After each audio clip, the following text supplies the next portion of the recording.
హైదరాబాద్లో echo town ఏర్పాటు ద్వారా భవిష్యత్ తరాలకు శుభ్రమైన ఆరోగ్యపరమైన వాతావరణాన్ని అందించాలన్నదే తన ప్రభుత్వ ఉద్దేశంగా రేవంత్ రెడ్డి చెప్పుకొచ్చారు. పరిశ్రమల అభివృద్ధికి హైదరాబాద్ కేంద్రంగా మారిందని, ప్రపంచ ప్రఖ్యాత సంస్థలన్నీ హైదరాబాద్ కేంద్రంగా పనిచేస్తున్నాయని వివరించారు. జపాన్ సంస్థలు కూడా తెలంగాణకు వస్తే తగిన వసతులు, ప్రభుత్వ పరంగా రాయితీలు ఇస్తామని చెప్పారు.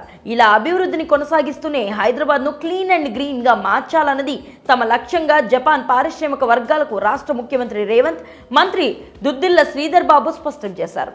ఈ సందర్భంగా కిటాక్వాషా నగర మేయర్ టెకుచి రేవంత్ రెడ్డిని తమ స్థానిక సాంప్రదాయ ప్రకారం సత్కరించారు. తన నగర విశిష్టతను వివరించారు. ఓవరాల్గా హైదరాబాద్ అభివృద్ధిలో భాగం కావాలని పిలుపివ్వడంతో పాటు తెలంగాణలో పెట్టుబడులకు కూడా అవకాశాలు వివరిస్తూ జపాన్ పర్యటనను విజయవంతం చేశారు సీఎం రేవంత్ రెడ్డి. మరి ఈ విషయంపై మీ అభిప్రాయాన్ని కామెంట్ సెక్షన్లో తెలియజేయండి. ఈ స్టోరీ లైక్ చేసి షేర్ చేయండి. మరిన్ని ఇంట్రెస్టింగ్ అప్డేట్స్ కోసం IDTV సబ్స్క్రైబ్ చేసుకోండి.